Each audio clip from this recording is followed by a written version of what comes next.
কিছু মানুষের উপস্থিতি খুব অদ্ভুত। তারা কিছু করে না, কিছু বলে না, তবু বুকের ভেতর নড়াচড়া শুরু হয়ে যায়। আমি বিশ্বাস করতাম ভালোবাসা মানেই প্রতিশ্রুতি, ভালোবাসা মানেই অপেক্ষা। কিন্তু জীবনের একটা সময় এসে বুঝলাম কিছু অনুভূতি প্রশ্ন করে না, অনুমতি নেয় না, হঠাৎ করেই এসে বসে পড়ে মনের ভেতর। এই গল্পটা সেই সময়ের, যখন আমি চুপ করে থেকেও নিজের ভেতরের শব্দগুলো থামাতে পারিনি। আমি নিজের গল্প নিজেই বলছি, কারণ এই গল্পের সাক্ষী শুধু আমি। আমার নাম পূজা, বয়স ২৮। বিয়ের পর খুব অল্প সময়েই আমি স্বামীকে কাছে পেয়েছিলাম। চাকরির জন্য সে বিদেশে চলে যায়। শুরুতে মনে হয়েছিল দূরত্ব সাময়িক, কিন্তু সময় যত বাড়তে লাগল আমি বুঝলাম দূরত্ব শুধু জায়গার না, মনেরও। বাড়িতে শ্বশুর শাশুড়ি ছিলেন, দুজনেই অসুস্থ, নিজেদের ঘরের বাইরে খুব একটা বের হতেন না। আর ছিল আমার দেওর আরিফ। আরিফ তখন মাত্র ২১, কিন্তু তার কাঁধে যেন বয়সের চেয়ে বেশি দায়িত্ব।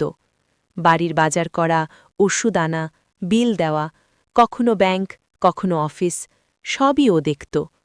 আমি ধীরে ধীরে বুঝতে পারলাম এই বাড়িটা আরিফের উপরই দাঁড়িয়ে আছে। আমি কৃতজ্ঞ ছিলাম, শুধু কৃতজ্ঞ, অন্তত তখন। একাকিত্ব আমাকে ভেতর থেকে খেয়ে ফেলছিল, তাই আমি সিদ্ধান্ত নিলাম নিজেকে ব্যস্ত রাখব। পাড়ার কয়েকটা বাচ্চাকে আমি পড়াতে শুরু করলাম। ছোট্ট একটা ঘরে প্রতিদিন বিকেলে হাসি চেঁচামেচি ভরে যেত। ওদের পড়াতে পড়াতে আমি নিজের মনটাকেও ব্যস্ত রাখতে পারতাম। আরিফ প্রায়ই সন্ধ্যায় বাড়ি ফিরত। দরজার পাশে দাঁড়িয়ে বলত, ভাবি, আজ তো বেশ জমে গেছে ক্লাস। আমি হেসে ফেলতাম। ধীরে ধীরে বদল। দিন যেতে লাগল।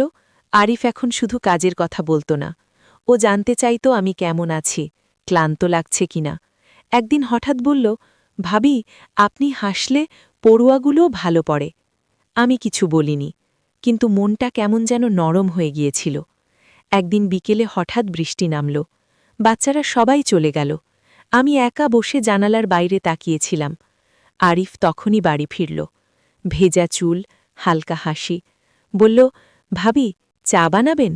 আমি চা বানালাম। আমরা দুজন বারান্দায় বসে বৃষ্টি দেখছিলাম। কথা খুব কম হচ্ছিল, কিন্তু নীরবতাটা অস্বস্তিকর ছিল না। হঠাৎ আরিফ বলল, ভাবি, আপনি কি কখনো খুব একা অনুভব করেন? প্রশ্নটা শুনে আমি চমকে গেলাম। আমি জানি না কেন, কিন্তু সেদিন মিথ্যে বলতে পারিনি। চুপ করে মাথা নাড়লাম। ও কিছু বলল না, শুধু বৃষ্টির দিকে তাকিয়ে থাকল। সেই রাতেই স্বামীর ফোন এলো, কথা হলো। সে বলল, আর কিছুদিন ধৈর্য ধরো। আমি বললাম, ঠিক আছে, কিন্তু ফোন কেটে গেলে বুকটা ভারী হয়ে গেল, কারণ ধৈর্যেরও একটা সীমা থাকে। এরপর থেকে আরিফ আমাকে আরও খেয়াল রাখত। কখনো ফল এনে দিত, কখনো বলতো, ভাবি, আজ একটু বিশ্রাম নিন।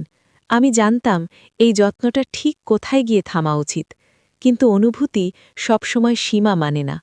আমি নিজেকে বারবার বলতাম, সে আমার দেওর, কিন্তু যখনও আমার দিকে তাকাত মনে হতো সে শুধু একজন মানুষ যে আমার কষ্টটা বুঝতে পারছে।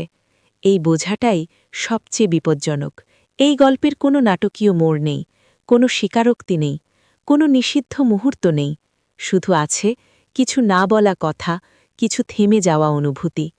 আমি আজও বাচ্চাদের পড়াই, আরিফ আজও বাড়ির দায়িত্ব সামলায়। আমরা দুজনেই জানি কিছু অনুভূতি স্বীকার না করলেও থেকে যায়, নীরবে, আজীবন। সেদিনের পর থেকে আমার ভেতরের শান্তিটা আর আগের মতো রইল না। বাইরে থেকে সবকিছু স্বাভাবিকই ছিল, বাড়ি, পড়ানো, বাজার, রাতের খাওয়া, কিন্তু আমার ভেতরে যেন সবসময় একটা অদৃশ্য অস্থিরতা কাজ করত। আমি নিজেও ঠিক বুঝতে পারতাম না কি নিয়ে এত অস্বস্তি। শুধু এটুকু বুঝতাম, আরিফকে আগের মতো নির্লিপ্তভাবে দেখতে পারছি না। সে আগের মতোই দায়িত্বশীল, আগের মতোই ভদ্র ছিল, কিন্তু আমার চোখে তার উপস্থিতি আলাদা হয়ে উঠছিল। সকালের কাজকর্ম শেষ করে যখন বিকেলে পড়াতে বসতাম, তখনও মনটা অন্য জায়গায় চলে যেত। আগে এই পড়ানোই আমাকে ব্যস্ত রাখত, একাকিত্ব ভুলিয়ে দিত। এখন ক্লাস শেষ হলে একটা অদ্ভুত শূন্যতা আমাকে গ্রাস করত। আরিফ বাড়ি ফিরলে স্বাভাবিকভাবেই খোঁজ নিত, আমি কেমন আছি, খুব ক্লান্ত লাগছে কিনা। এই সাধারণ প্রশ্নগুলোর মধ্যেই এমন এক ধরনের যত্ন ছিল যা আমাকে অস্বস্তিতে ফেলত। আমি নিজেকে বারবার বলতাম, এটা স্বাভাবিক, পরিবারের মানুষ বলেই সে খেয়াল রাখছে, কিন্তু মন সব কথা মানতে চাইত না। একদিন বিকেলে পড়ানো শেষ করে হঠাৎ খুব দুর্বল লাগছিল, মাথা ধরেছিল, শরীরটা যেন ভারী হয়ে গিয়েছিল। আরিফ ঘরে ঢুকেই সেটা বুঝে গেল। সে আমাকে কিছু না জিজ্ঞেস করেই এক গ্লাস পানি এনে দিল, তারপর বলল একটু শুয়ে পড়তে। সেই মুহূর্তে তার কণ্ঠে কোনো অতিরিক্ত আবেগ ছিল না, কিন্তু ওই সাধারণ যত্নটাই আমার বুকের ভেতর অদ্ভুত একটা চাপ তৈরি করল। আমি বুঝতে পারছিলাম এই অনুভূতির দিকে বেশিক্ষণ তাকিয়ে থাকলে আমি নিজেই নিজেকে হারিয়ে ফেলব। সেই রাতেই অনেকক্ষণ ঘুম আসেনি। আয়নার সামনে দাঁড়িয়ে নিজের দিকে তাকিয়ে মনে হচ্ছিল, আমি কি ধীরে ধীরে এমন এক জায়গায় চলে যাচ্ছি যেখান থেকে ফেরা কঠিন? আমি তো কোনো ভুল করিনি, কোনো সীমা লঙ্ঘন করিনি, তবু কেন মনে হচ্ছিল আমি একটা অদৃশ্য সীমার ঠিক কিনারায় দাঁড়িয়ে আছি? তখন বুঝলাম, ভুল শুধু কাজে হয় না, কখনো কখনো অনুভূতিও মানুষকে অপরাধ বোধে ভোগায়।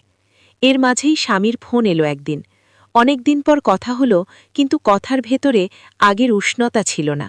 সে তার কাজের চাপের কথা বলল, ক্লান্ত কণ্ঠে জানালো আর কিছুদিন ধৈর্য ধরতে হবে। আমি সব শুনে শুধু বললাম, ঠিক আছে। ফোন কেটে যাওয়ার পর দীর্ঘক্ষণ চুপ করে বসেছিলাম। তখনই সবচেয়ে স্পষ্টভাবে অনুভব করলাম, এই সংসারে আমি একা। দায়িত্ব আছে, মানুষ আছে, কিন্তু নিজের কথা বলার মতো কেউ নেই। কয়েকদিন পর এক সন্ধ্যায় আরিফ হঠাৎ বলল সে একটা কথা বলতে চায়। আমি কিছুটা সতর্ক হয়েই তার দিকে তাকালাম। সে খুব শান্ত গলায় বলল, আমি খুব শক্ত মানুষ, কিন্তু শক্ত মানুষরাই সবচেয়ে বেশি ভেতরে ভেঙে থাকে। কথাটা শুনে আমার চোখ ভিজে উঠেছিল। আমি দ্রুত মুখ ঘুরিয়ে নিয়েছিলাম, যেন সে বুঝতে না পারে। আরিফ আর কিছু বলেনি, কিন্তু ওই কথাটাই আমাকে সবচেয়ে বেশি নাড়া দিয়েছিল, কারণ সে আমার সেই দিকটা দেখে ফেলেছিল যেটা আমি সকার কাছ থেকে লুকিয়ে রাখতাম। সেই রাতেই আমি একটা সিদ্ধান্ত নিলাম, অনুভূতির এই নীরব স্রোতকে আমাকে থামাতে হবে। পরদিন থেকেই আমি নিজের আচরণ বদলে ফেললাম। অপ্রয়োজনীয় কথা কমিয়ে দিলাম। পড়ানো শেষ হলেই নিজের ঘরে চলে যেতাম। এটা কষ্টের ছিল, কিন্তু প্রয়োজনীয় ছিল। আমি জানতাম এই দূরত্বই আমাদের দুজনকে সঠিক জায়গায় রাখবে। আরিফ আগের মতোই ছিল। সে কখনো অভিযোগ করেনি, কখনো প্রশ্নও করেনি। শুধু আমাদের মাঝখানে একটা অদৃশ্য দেয়াল তৈরি হয়ে গেল, যেটা আমরা দুজনেই বুঝতে পারছিলাম, আবার মেনেও নিচ্ছিলাম। কিছু গল্প অনুভূতিতে শুরু হয়, কিন্তু শেষ হয় সিদ্ধান্তে। এই গল্পটাও তেমনই, যেখানে না বলা কথাগুলোই সবচেয়ে বড় সত্য হয়ে থেকে যায়।